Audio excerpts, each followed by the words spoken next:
Welcome to our educational channel. So in this video, let us start the topic set theory. So complete information from this chapter let us see in this IIT Foundation course. So these are the topics we'll discuss. So topics are set theory, introduction we'll see first. Next followed by roster or tablet form in sets. Okay, in set builder form in the sets. These are the two forms, roster or tablet form or set builder form. And next let us see some types of sets, circulation and intersection and union of two sets and difference of two sets are defined. Loss. So what are the loss in set operations with Venn diagrams in sets. So what are the Venn diagrams, how to do in set theory. And some problems based on the Venn diagrams. Okay, Venn diagrams when we can use, what are the problems related to this.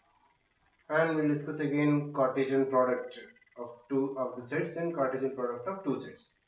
Okay, so the other topics we'll discuss. Entire set theory we'll cover in this. Right, first we'll start the theory.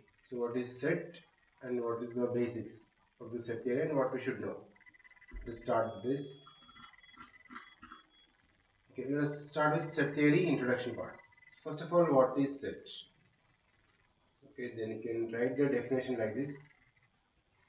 A set is a well-defined. Let us see what is well-defined. So a set is a well-defined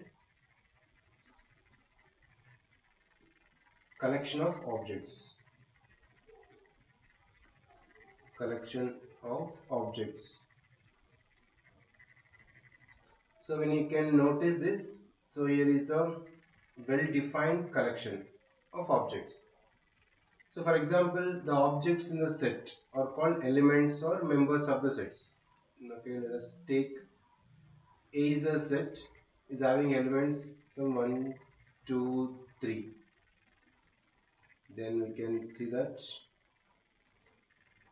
So we can close with some curly braces. Okay, set A is having 1, 2, 3.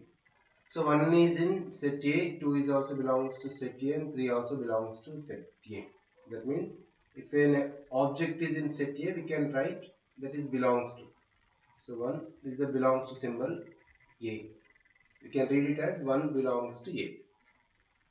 And similarly 2 also belongs to A. Okay, element 2. These are the elements or the members of set A. Sets we can denote with capital letters. Okay, the elements we can use the small letters. Or else B is another set having elements A, B, C. 3 elements are there, or 3 members. And here is a 3 is belongs to set A. But we can't say this A is belongs to set A. A is in set B, not in A. So that's why we can use one cross symbol does not belongs to. So this we can read it as A does not belongs to A.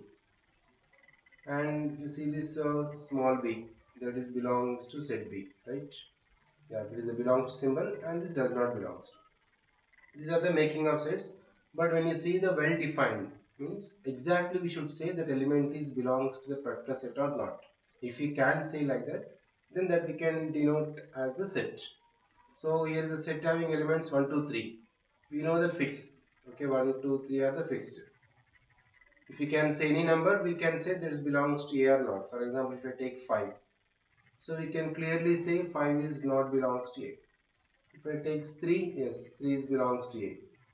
Can or not, but we must suppose to say clearly. Then we can say that it belongs to or not. Okay, right. For example, the collection of natural numbers greater than 500. So collection of natural numbers greater than 500.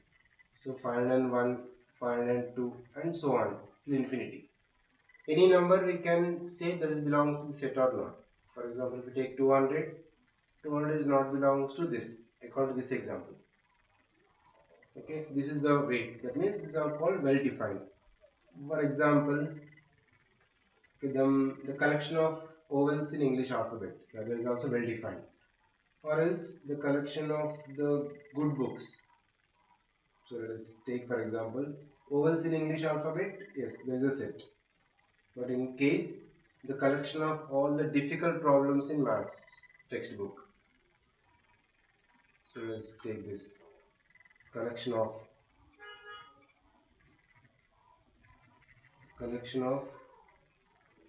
difficult problems.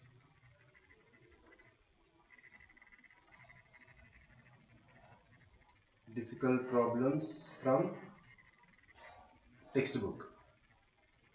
So this is not well defined because difficult problems will not be same for all the students, right? There is a X and Y student.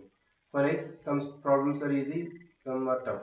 Same may not we can say for the person Y, right? In that case, so this example, the collection of difficult problems from the math textbook is not well defined because we can't say which is the difficult, which is easy for particular student.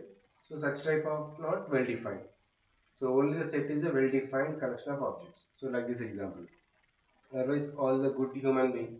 So greatest people are the good people in India. That means we can't say who is a good or bad for particular persons. It may be different. So such type of cases we can't say as a well-defined. So remaining other cases. That means whether you can say the particular element belongs to that set or not. Maybe yes or no, but you should suppose to say. Okay, for example, if you see 10th class textbook, this is good or bad. So 10th class textbook means some books will be good for some students because they can understand easily. Some may be tough. So 10th class textbook is very easy. That means some persons it may not be easy. So we can't guess it accurately. So such type of cases they are not be well defined. That's why the set is a well defined collection of objects. So these are the basic theory. So to say the thing is when it belongs to we can use this symbol. When it does not belongs to we can use does not belongs to. So this is the belongs to symbol. If you keep one line, that is does not belongs to. Okay, these are the cases we can use. Right now, let us see. Actually, this is the basics in set theory. Now let us continue with what is the roster or tabular form, set builder form, and union intersection. So everything we will discuss now.